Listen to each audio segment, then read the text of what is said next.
Okay, welcome. Um, Continuing our, what do we call these? What? Booth Booth talks. talks. Okay, booth talks. Yikes, we got a name. So this is a different one because we got too many people here. Uh, Will is going to moderate from WSDG. Meet Will. Hello. Hello. And now a unique chance, like father, like son, Elliot and Matt Scheiner. I do not have to introduce Elliot Scheiner. We'll let him brag about his accomplishments. And Matt is his son, who I just went up to and said, "You look better than your father." But and Elliot agreed. And better looking, yes. You have some tall shoes to fit into. Both are in the audio world. We certainly know what Elliot's been doing for God knows how many years, and Matt is soon to be a new studio owner and already an engineer, et cetera, et cetera. So it's I'm going to turn this over to Will Brown from WSDG, and Thank you. let's start the questioning. Maybe I'll help you by, I guess, pressing spacebar. Spacebar. Okay, spacebar, not doing anything. Arrow down.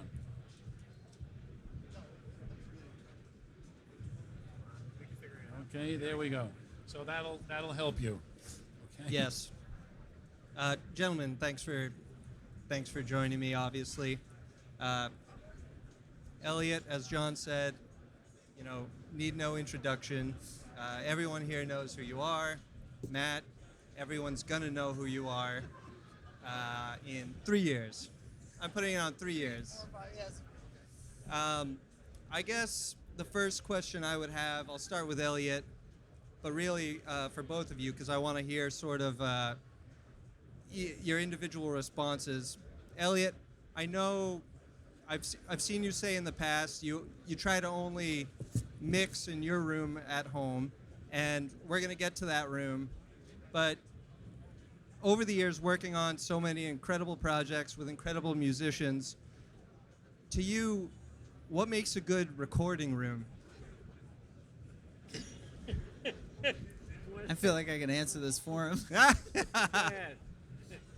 As 19 different isolation areas. Okay.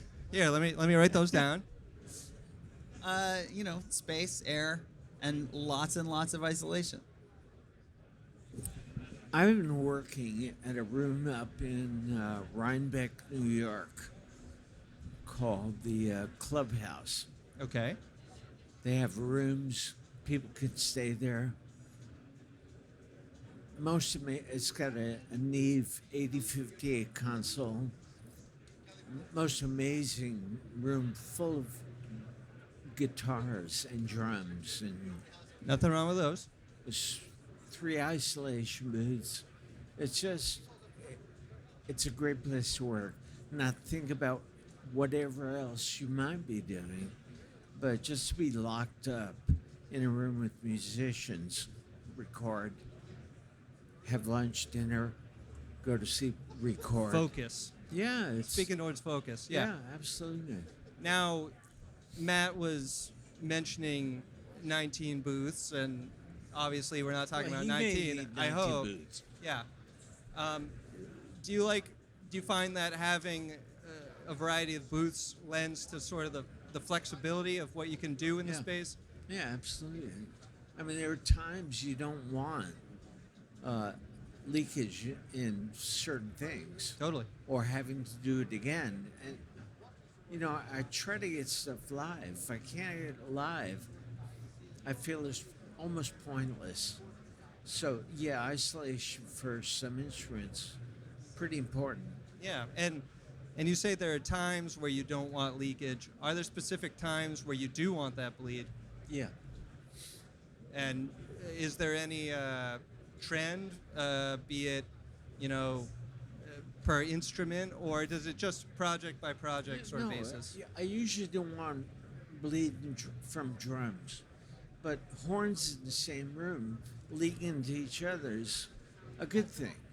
Yeah, absolutely. Matt, I'm gonna pass. You answered for your father, but I'd like to hear you answer for yourself.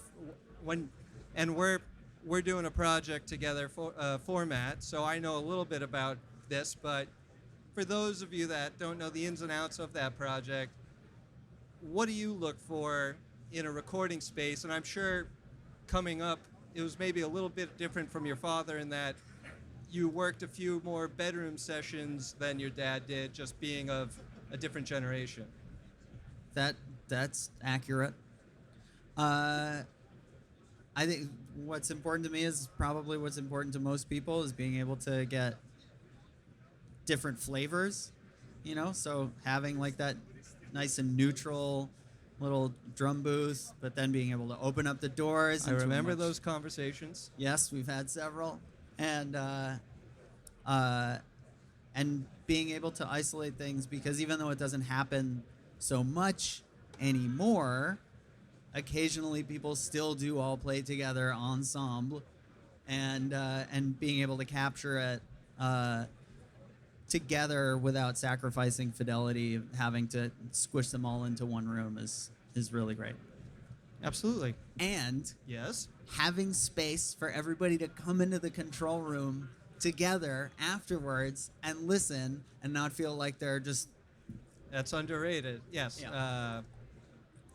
If you're not comfortable, you might not feel the mix is sounded too good just because you're not letting yourself ease into it. if you can kick your feet up and be like, yeah, that me.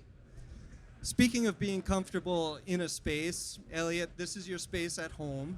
As I said, I believe you try to exclusively do mixes in this space. Clearly, we're in a home. It's it doesn't look like a fully isolated space. You have acoustic treatments, but it doesn't look like a full it doesn't look like a full ground up design. No, it's not, but you walk in there and you're isolated. There's nothing outside that comes into your realm. Until someone opens the garage door. Right. Yeah. Obviously, you have a great level of comfort with this space. I guess one thing I'd like to know is how long was that process to get that level of comfort, and how much went into getting it to a space to the point where you trusted it to bring your work into there? Well, I had the benefit of having Dave Smith, who was at Sony, come in and looking around the room, and his advice to me was take gaffer's tape and put these panels on the wall before you do anything, and get it to the point where you think it's what you want. Yeah, the original variable acoustics with gaffer tape. Yeah. That's awesome, and that's a very fluid process and very interesting. How many iterations did it take? Did you nail it on the first time, or did it surprise you? I did it slowly, so I wouldn't do everything at once. Get an idea of what something sounded like with just a few panels up, and then it started to sound good with about half the room done. I mean, you're not seeing everything, No, I know.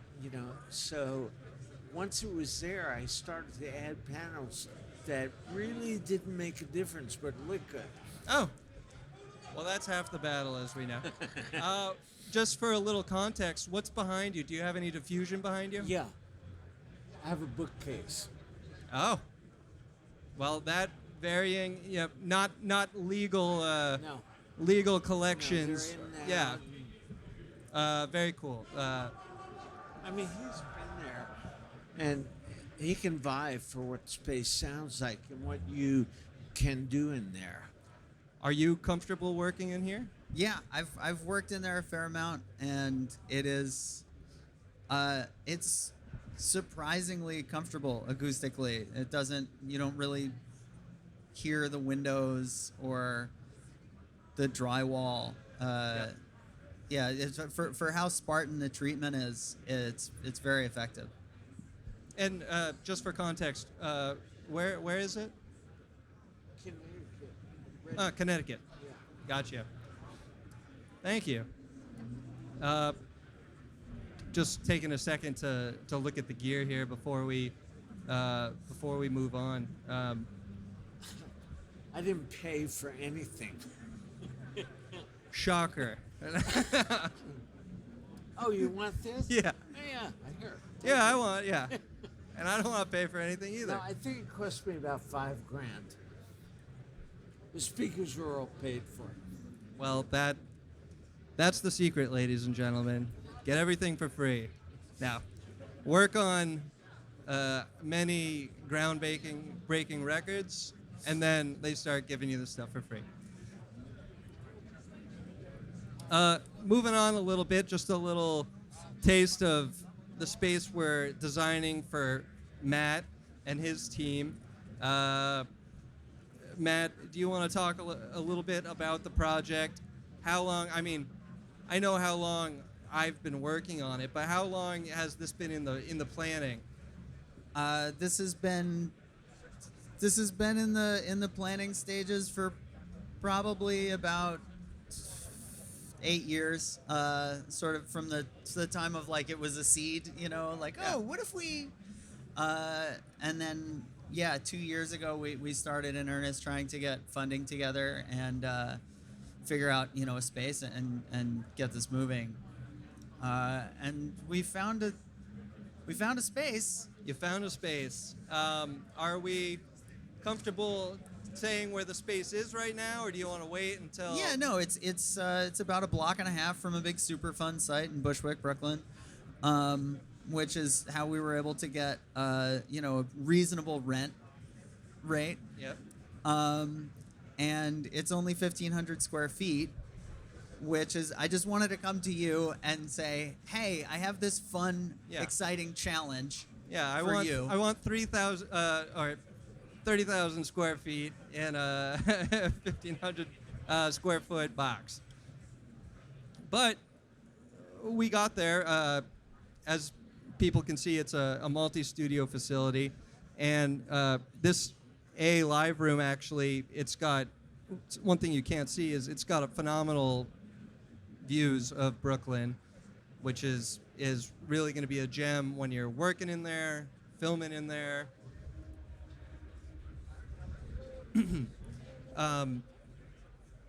Now, I know you're planning on having bigger sessions in the A room, but talk a little bit about the B room. I know for a little bit we weren't maybe going to have a booth, maybe not. Ended up having the booth. What a smaller space like that, what do you see being the focus? I think the B room is going to be very similar to the room that we're working out of now, which is the all-in-one control room, live room scenario. And that's how a lot of people work right yeah. now. Yeah. And I hit my last birthday and I was like, not anymore. And that's fair. But it's going to be a lot of the, what has become the modern workflow, recording one thing at a time, overdubs, and production and writing room. And we are, that booth is going to be big enough to stick a drum kit in. And it's, that room is going to be stretched to its full capability a lot. I think it Absolutely. It might be more popular than the A room. That's not surprising that the B rooms become more of a workhorse especially for the in-house engineers. Bigger A space gets rented out more. Elliot, knowing that your son was going down this path to build his own studio, is there any advice you offered him other than don't do it? No, no, He not did at offer all. that. No, I've been doing this all my life. And when your son says, I want to do the same thing, of course. Yeah. Yeah, and I know what you guys are thinking about is the right thing for him to do. You know, I just feel like it's going to be perfect. Yeah, we're really excited to see it through completion. Hopefully in a few months. Now. Um, I wanted to shift here just a little bit before we sort of wrap up. I know, Elliot, I guess one could say maybe at times you've been a little outspoken regarding immersive audio.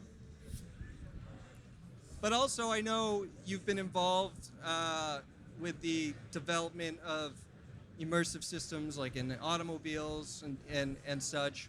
Um, automobile to studio to theater.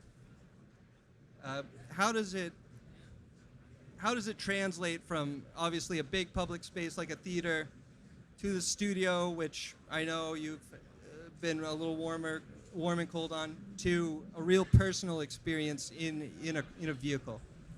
Well, the only things I deal with are cars and studios. I mean, every theater sounds so different, Yes. especially with Atmos. There are no two alike. Is Dolby here? I'm sure they have a few spies somewhere. It's beyond belief. No, I work in Aura 3D.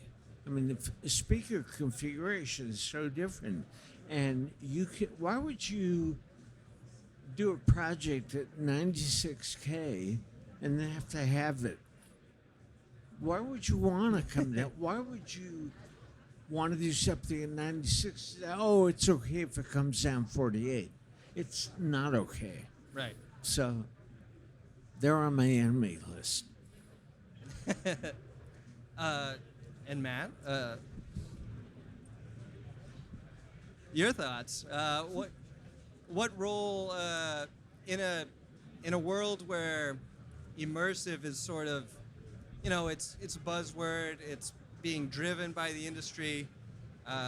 What role do you see stereo playing as that sort of narrative is pushed? I don't want to say narrative, that gives a negative context, but where do you see good old school stereo fitting in to a world that's expanding? As far as I'm concerned, stereo is still the people's format. Oh yeah. Until we start growing more ears. Yeah, or until we are able to have some sort of a delivery format that is easy and cheap and portable, and actually delivers you immersive audio faithfully. Stereo is still the most important thing to me. Absolutely. Likewise, and likewise with your father. Thank you so much, guys. I think let's leave it like that. Elliot Scheiner, Matthew Scheiner. Round of applause, please. Will Brown.